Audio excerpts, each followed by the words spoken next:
pegados al árbol, pegados a Cristo. Gloria al Señor.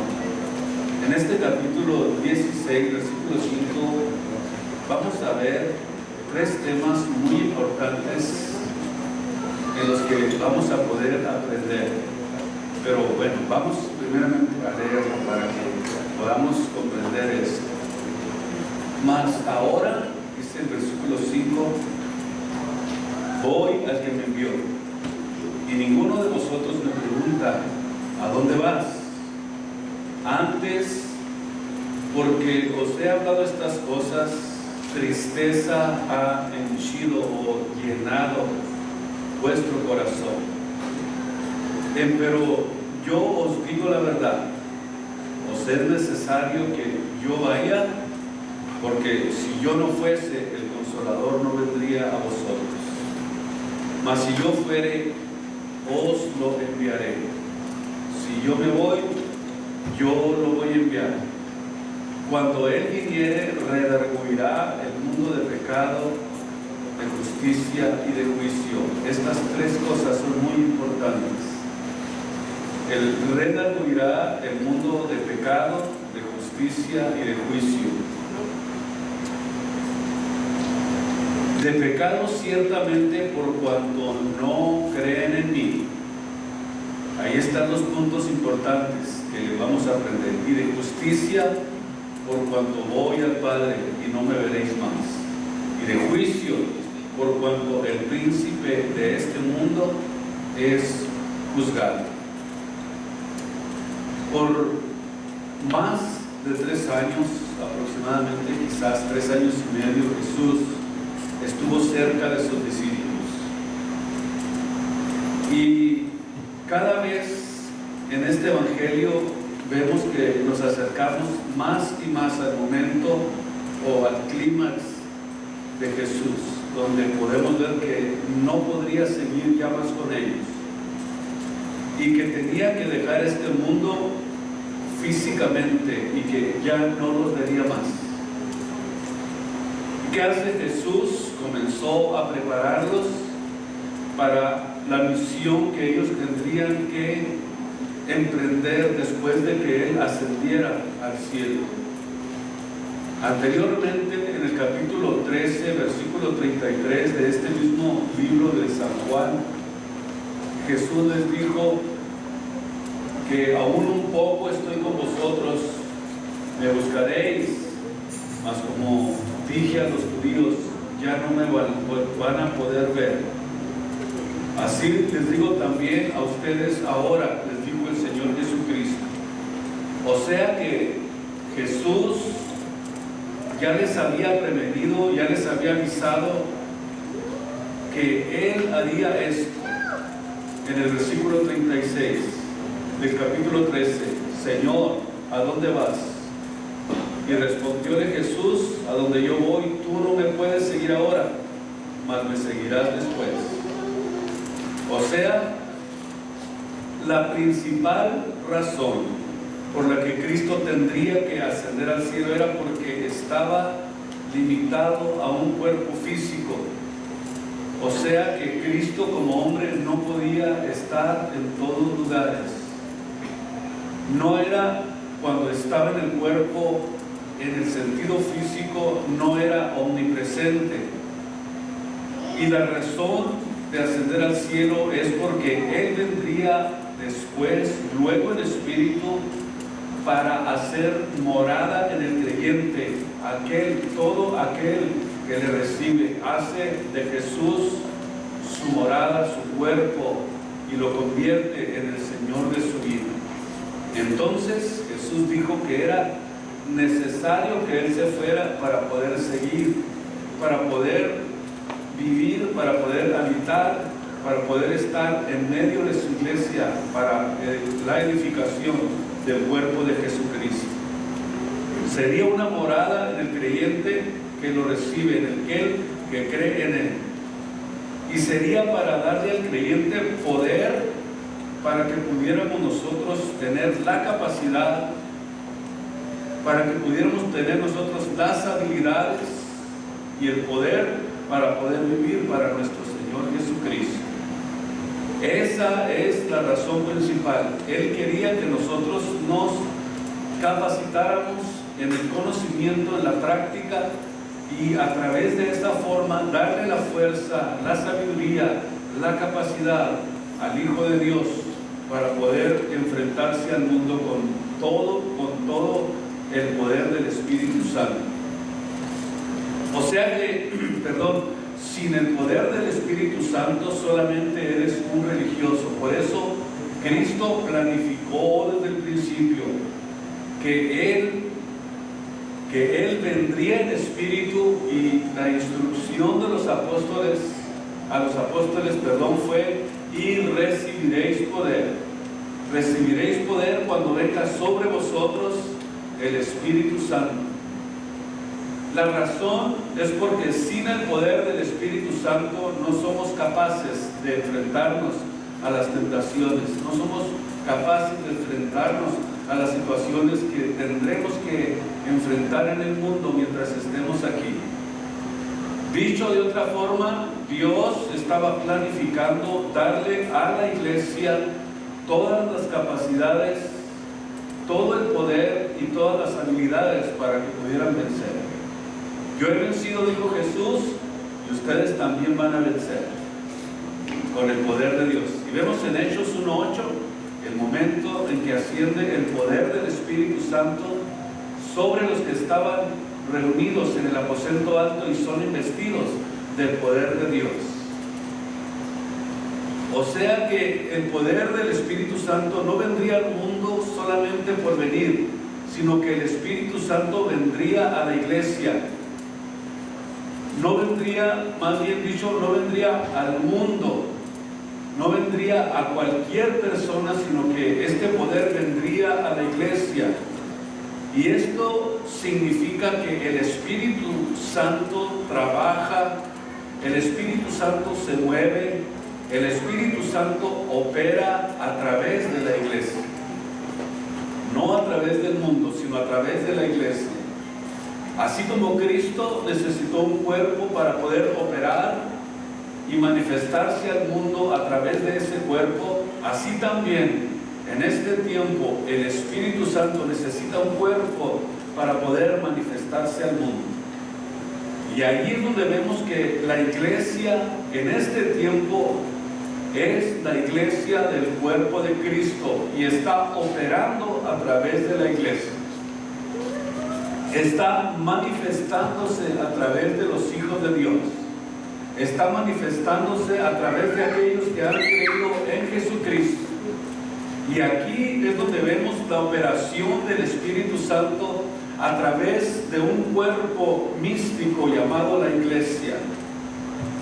Y así el Espíritu Santo vemos que necesita un cuerpo para manifestarse al mundo. O sea, el Espíritu Santo, llena a los creyentes. El Espíritu Santo llena a las personas y nosotros somos el medio de expresión, el medio de la fuerza, el medio del poder del Espíritu Santo que está operando en esta tierra.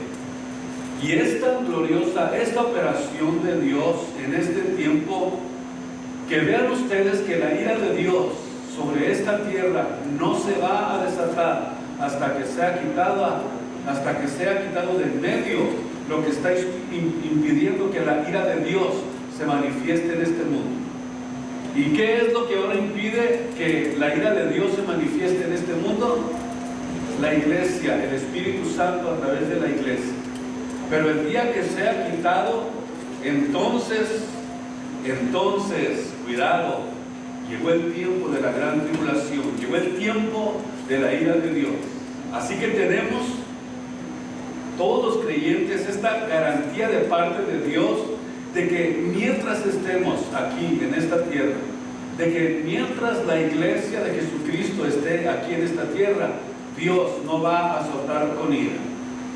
Antes, al contrario, dice Isaías 8 que detrás del arrebatamiento de la iglesia miraremos a la tierra y que va a haber tribulación y angustia. Entonces sí, la liberación completa será hecha. Así que Vemos entonces que Dios utilizó un cuerpo para manifestarse al mundo y ahora utiliza cuerpos, gente dispuesta, gente que ame a Dios para manifestarse al mundo a través de personas, a través de hombres y mujeres llenos del poder del Espíritu Santo. Decía que somos el medio de expresión de la fuerza y del poder del Espíritu Santo.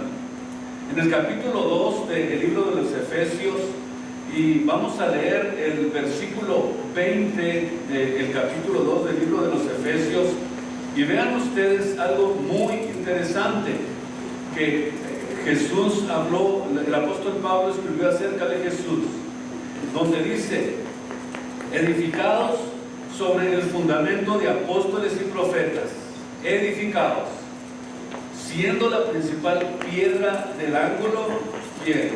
La piedra principal del ángulo no dice Pedro, sino Cristo.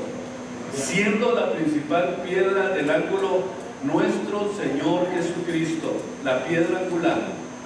Entonces, vemos que para poder construir un edificio se necesita el fundamento. Y esa es la razón por la que nosotros vemos en esta parte de la Biblia que nosotros estamos como iglesia construyendo un edificio desde el punto de vista espiritual. Un edificio donde la piedra fundamental es Jesús. Yo creo que cualquier arquitecto, cualquier constructor, antes de construir un edificio, lo primerito que se hace, ¿qué es? Es el fundamento. Es las bases donde va a estar asentado ese edificio. Y dependiendo de la altura del edificio, así va a ser el fundamento. Si es para 10 pisos, tiene que ser un fundamento más fuerte. Si es para 5, quizás menos, o 3, o para 1 o 2 pisos. El arquitecto tiene que saber cuánta va a ser la profundidad que se necesita para construir este edificio. Y vemos aquí que siendo Cristo la principal piedra del ángulo, nosotros estamos siendo edificados sobre el fundamento que Él nos dejó, sobre el fundamento de apóstoles y profetas. Siendo por supuesto la piedra angular, siendo el fundamento nuestro Señor Jesucristo, en el cual, versículo 21, compaginado todo el edificio va creciendo para ser un templo santo en el Señor, en el cual vosotros también sois juntamente edificados. Vean ustedes, somos juntamente edificados para morada de Dios en Espíritu. Escuche esto, es muy interesante, muy importante para nuestro crecimiento espiritual. Vemos entonces que la base del fundamento es Cristo y nosotros estamos siendo construidos o estamos siendo edificados para morada de Dios en Espíritu, en el fundamento ya establecido, porque dice la Biblia que nadie puede poner otro fundamento que el que ya está puesto, el cual es Cristo. Primera de Corintios 3:11. El apóstol Pedro dice que somos piedras vivas. Vean ustedes, esto es muy interesante. Somos piedras vivas. Todos los creyentes somos piedras vivas. Primera de Pedro capítulo 2, versículo 5.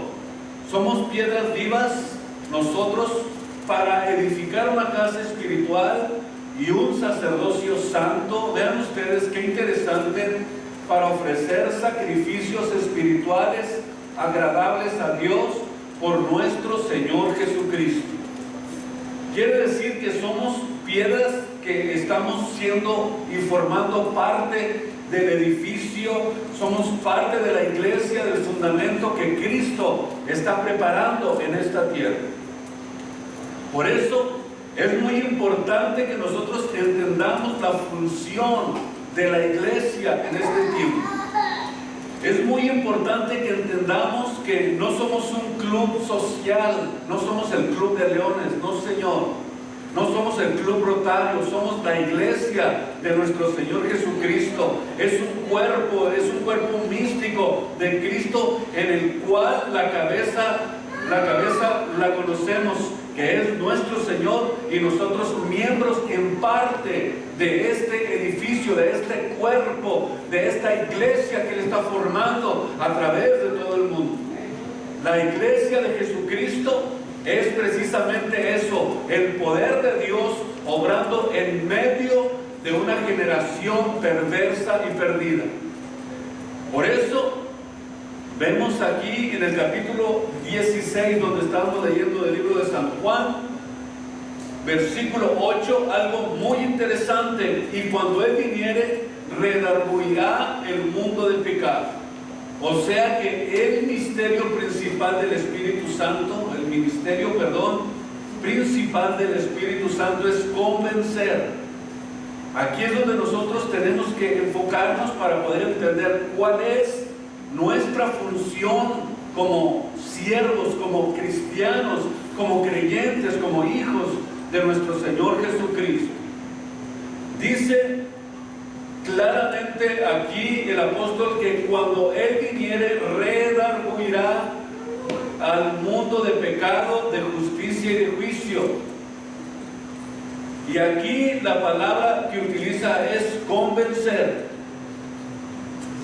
que es una palabra que viene del griego y se escribe elecho, E-L-E-G-C-H-O, y significa sacar a luz, exponer abiertamente, refutar, convencer a un acusado de la evidencia que lo condena. Vean ustedes que el Espíritu Santo viene a convencer, viene a redarguir al mundo de pecado, de justicia y de juicio.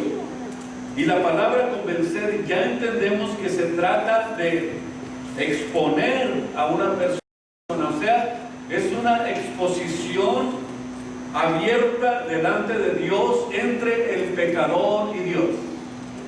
Cuando nosotros aprendemos y comenzamos a oír la palabra de Dios nos confronta delante de Dios, nos saca a la luz las evidencias, nos expone abiertamente y nos hace a nosotros entender, nos hace comprender, nos convence de que nosotros estamos en una condición de perdidos. Y este es el trabajo que el Espíritu Santo está haciendo en el mundo. Ahora, el Espíritu Santo tiene tres funciones para los incrédulos. Cuando Él venga, convencerá al mundo, no a los cristianos, no a los que aman a Dios, porque los cristianos ya son convencidos, ya han entendido, ya se han dado cuenta cuál era su situación antes de entregarse a nuestro Señor Jesucristo. Pero para que alguien se convierta a Cristo va a tener que ser convencido de estas tres cosas. Convencerá, número uno, al mundo de pecado. ¿Ustedes creen que esto significa que el Espíritu Santo convence a un borracho de su borrachera, a un drogadicto de su adulterio, a una mujer que a lo mejor está en la prostitución? ¿Ustedes creen que esto es lo que el Espíritu Santo hace, que nos va a convencer? La Biblia dice, vean ustedes algo muy interesante, que el Espíritu Santo no viene a convencer al mundo de sus pecados, o sea, de sus malas acciones, sino que viene a convencerlos de un pecado que es el pecado imperdonable. Síganme con mucho cuidado. Y Cristo dice aquí en el versículo 9 del capítulo 16 del libro de San Juan, vean ustedes, de pecado ciertamente por cuanto, ¿qué dice? No creen en mí. Por cuanto no creen en mí. Eso quiere decir que por cuanto no creen en Dios, el pecado en singular indica que se trata de un pecado en particular, por el cual el Espíritu Santo va a obrar y va a trabajar en el mundo. en un pecado en particular, en el pecado de la incredulidad. El no creer en Jesús como el Mesías, como el Señor, como el Salvador. O sea, dice el Señor que este es el único pecado que por lo último condenará a todas las personas, a todos los que no lo reciben, a todos los que no creen en Él. Por eso dijo Cristo, el que no cree ya es condenado. El Espíritu Santo vendría al mundo a convencerlo de un solo pecado. Quiero que ustedes me sigan con mucha atención porque esto es muy interesante. Este único y solo pecado en particular, ya estamos aprendiendo que es precisamente el pecado de la incredulidad, el de no creer en Jesús, el de no entender la razón por la que Él vino a este mundo, el no darle valor, el no darle el debido respeto a lo que Cristo hizo por nosotros, es simplemente un pecado de incredulidad. ¿Y qué es lo que sucederá? Que al fin de todo, el día del juicio, lo único que lo condenará, o lo único que condenará a esas personas al infierno, es que no creyeron en el sacrificio de nuestro Señor Jesucristo. Y aunque todos los hombres están corrompidos y bajo maldición por violar los mandamientos de Dios debido a su naturaleza humana y pecaminosa, la condenación al infierno es el resultado de haberse rehusado a creer en el Señor Jesucristo como su Salvador. Es interesante lo que la Biblia nos enseña. ¿Para qué quiere Dios decirle por qué fuiste esto, por qué borracho, por qué fuiste tan hipócrita, por qué no fuiste sincero, por qué no hiciste esto? Simplemente todos esos pecados están relacionados con la incredulidad. Todos. Por eso yo creo que cuando Jesús estaba diciendo que redarguirá un mundo de pecado, y enfoca específicamente la condenación en la falta de fe, en la falta de creencia, en la falta de haberle creído al sacrificio de Jesús, allí abarca absolutamente todo lo que tiene que ver con la vida espiritual de una persona.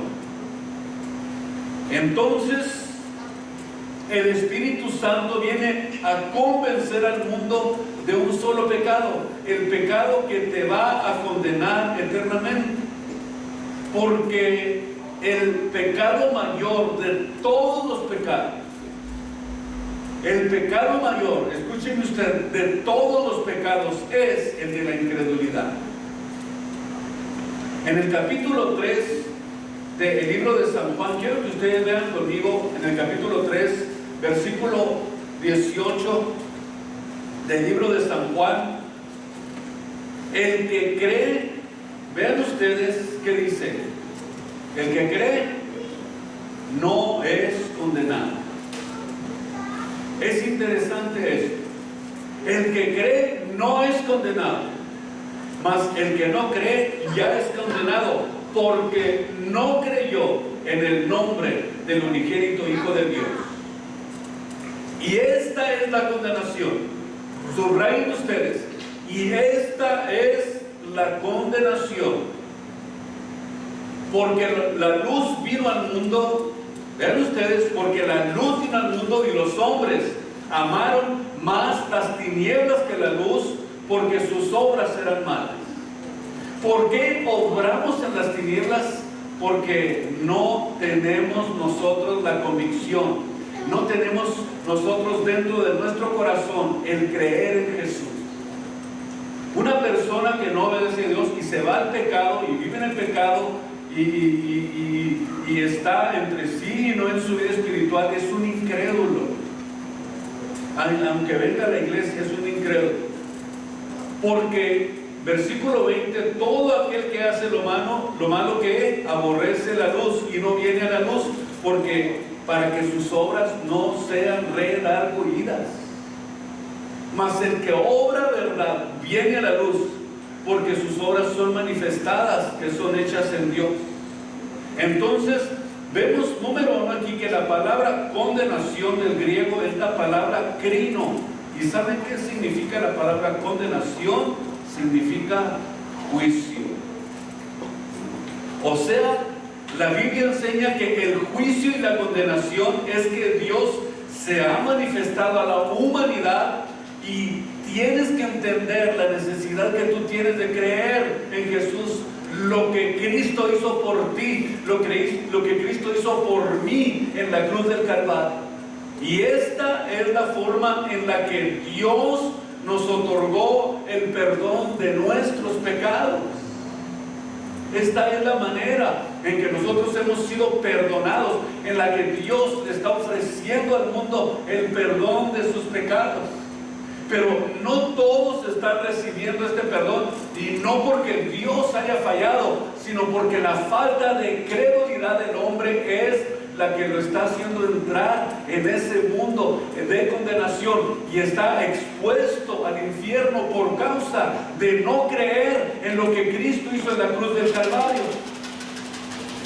Aquí es precisamente donde nosotros tenemos que entender que si no creemos en esa muerte expiatoria que Cristo hizo en nuestro lugar, entonces solamente nos queda un camino, y ese es de la condenación.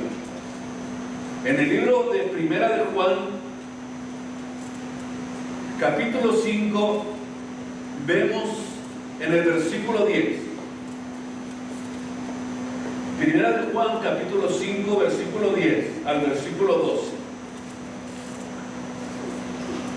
El que cree en el Hijo de Dios tiene el testimonio en sí mismo. O sea, el que cree en Jesús se nota, se le mira en su porte, en su comportamiento, en su estilo de vida, se le nota. Tiene el testimonio en sí mismo. El que no cree le ha hecho mentiroso, porque no ha creído en el testimonio que Dios ha testificado de su Hijo. Y este es el testimonio, que Dios ha dado vida eterna, y esta vida está en su Hijo. El que tiene el Hijo tiene la vida. El que no tiene el Hijo de Dios no tiene absolutamente la vida de Dios en su corazón.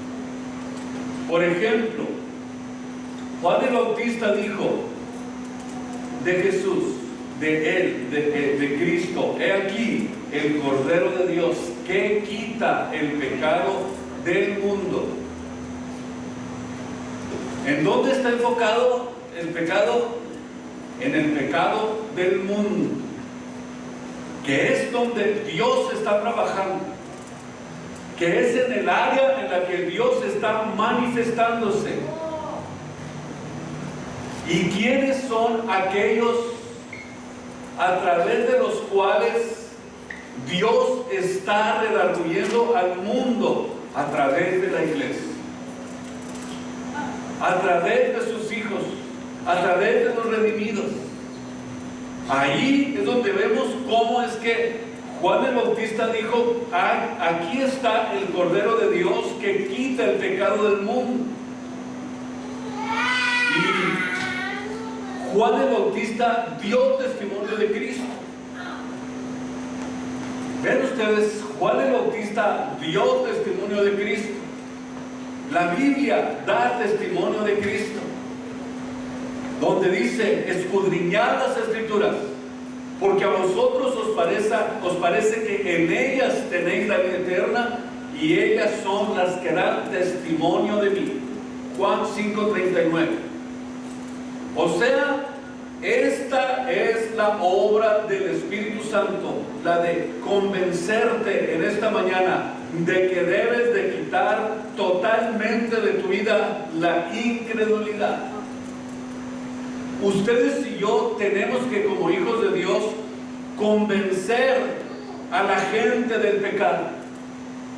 Cada vez que hablamos la palabra de Dios, cada vez que testificamos de nuestro Señor Jesucristo, Estamos haciendo la obra del Espíritu Santo, porque no sois vosotros los que habláis, dijo el Señor Jesucristo, sino el Espíritu Santo es el que habla a través de nosotros. El Espíritu Santo es el que redarguye al mundo de pecado. No somos ni nosotros siquiera, sino que es Dios a través del creyente manifestándose al mundo. Pero para poder hablar en el Espíritu, tenemos que tener el Espíritu Santo en nosotros. No venir y Señor, venir a la iglesia, ven, lléname de tu Espíritu Santo. Bueno, ¿qué no es morada del Espíritu Santo? ¿Para qué viene a llenarse? Si usted es una morada, es una habitación, usted es templo del Espíritu Santo. Somos la casa, el edificio, la iglesia en la cual nosotros estamos creciendo y desarrollándonos cada día de nuestra vida. Y cada vez que nosotros hablamos esta palabra, es como si el Espíritu Santo estuviera hablando a las personas, al mundo, a la gente, para convencerla del pecado y comenzar a hacerle entender que en Cristo está su seguridad, que en Cristo está su salvación, que en Cristo están todas las promesas que Dios nos ha hecho. Tenemos que nosotros, a través de la predicación, convencerlos de su incredulidad. Por eso ustedes y yo convencemos a la gente de pecado. Gloria al Señor. Por eso necesitamos entender que aquellos que no tienen a Cristo, que aquellos que no han experimentado la salvación, dice la Biblia que están esperando que la manifestación de los hijos de Dios. Y los hijos de Dios, bien, gracias, no se oyen, no hablan de Cristo. O no dice así la Biblia, que ¿quién es el que está esperando la manifestación de los hijos de Dios? El mundo. El mundo es el que está esperando la manifestación de los hijos de Dios. ¿Para qué están esperando la manifestación de los hijos de Dios? Para que sean redarguidos, para que sean convencidos de su pecado y puedan entregarse a Cristo. Cuando comienza a hablar el Espíritu Santo a través de nosotros, la persona comienza a decir, es verdad, soy pecador, necesito a Cristo. Empieza a hacer un análisis de su vida y empieza a convencerse del pecado que hay en él. Y eventualmente, ¿qué? Se entregan a Cristo y son salvos. Vean ustedes el trabajo que Cristo le está dando a cada uno de los creyentes.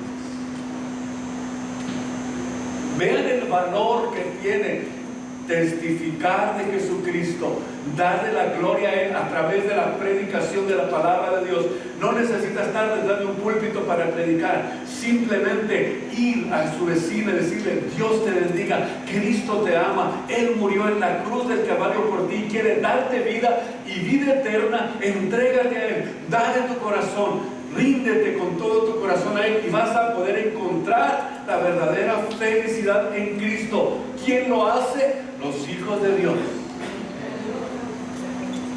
Bendito el Señor. Por eso tú no tienes que ir y llegar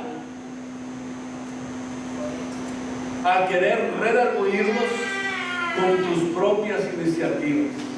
¿Sabe por qué? Porque hay personas que dicen que van a ir a una reunión y borrachos se van a ir al infierno. Eso no es redarguir el pecado de la muerte. Va a salir golpeada.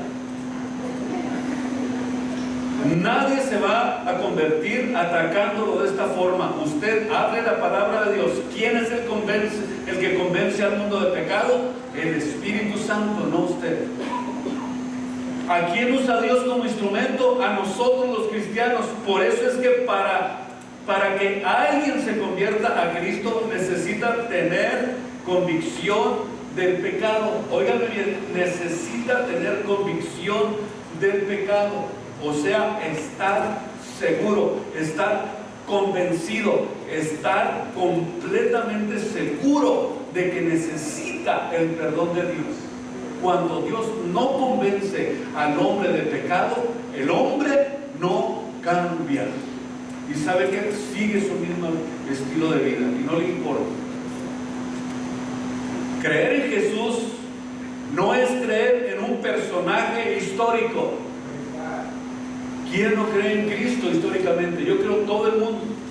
Como alguien que vino, murió, fue crucificado históricamente, cambió la historia, todo eso. Pero creer, ¿qué significa? Creer significa que Él es el Salvador.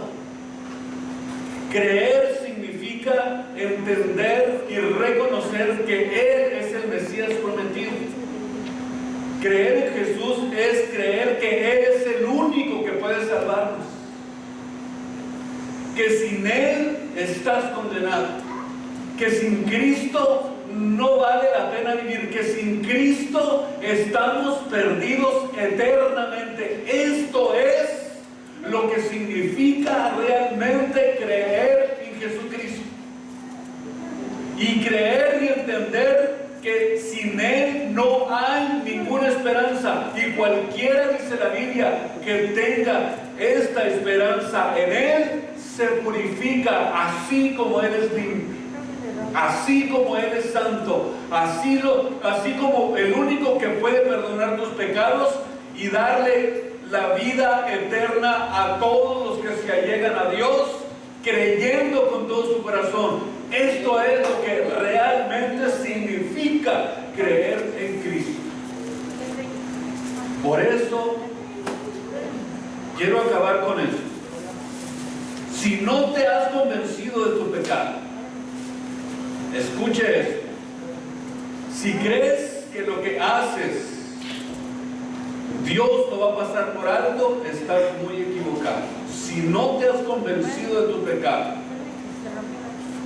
si no crees que lo que estás haciendo te aparta de Dios, entonces no tienes ninguna sensibilidad espiritual. Escúcheme, esto es muy importante. No tienes ninguna sensibilidad espiritual. Tienes adormecida la conciencia. No te duele pecar contra Dios. No te importa lo que sucede en tu vida. Crees que Dios se va a olvidar y va a pasar por alto lo que tú haces. Pero no es así. Dice la Biblia, 2 Corintios 5:10, que todos seremos juzgados por medio, todo lo que hubiéramos hecho por medio del cuerpo. Todos, absolutamente todos. El día que tengas que comparecer ante el tribunal de Cristo, entonces dice la Biblia que se van a abrir los libros y va a ser chequeada parte por parte de tu vida. No creas que Dios se va a desesperar. Dios es un Dios eterno y va a chequear parte por parte lo que hiciste con tu vida. Y si has oído del Evangelio, no eres inocente. Somos más responsables los que ya conocemos lo que tenemos que hacer y no lo hacemos. Por eso en esta mañana Dios quiere convencerte del pecado y que lo puedas reconocer y que puedas decir: Señor, he pecado contra el cielo y contra ti, como dijo el hijo pródigo. He pecado contra el cielo y contra ti. Ya no soy digno de ser llamado tu hijo. Pero el Padre no le dijo, ya no eres mi hijo. No lo menospreció, no lo desechó. No le dijo, ya no me interesas como hijo, porque te gastaste toda la herencia. No. Dice que tomó el anillo y lo puso en su dedo, en señal de que le estaba diciendo que el que se arrepiente y cambia el rumbo de su vida alcanza el perdón de Dios. Alcanzamos el perdón de Dios cuando nos arrepentimos, porque al corazón contrito y humillado, dice la Biblia, Dios no lo desprecia. El corazón contrito y humillado no lo despreciarás jamás, oh Dios. En esta mañana, ¿qué le parece si le decimos a Dios: Señor, he pecado contra el cielo y contra ti, te necesito tu perdón, tu ayuda, necesito tu fortaleza, necesito que tú limpies mi vida porque la he ensuciado con el pecado? Pónganse de pie en esta tarde. Dios quiere convencernos del pecado y que a través de esa forma nosotros podamos alcanzar misericordia para el oportuno socorro, el perdón de Dios.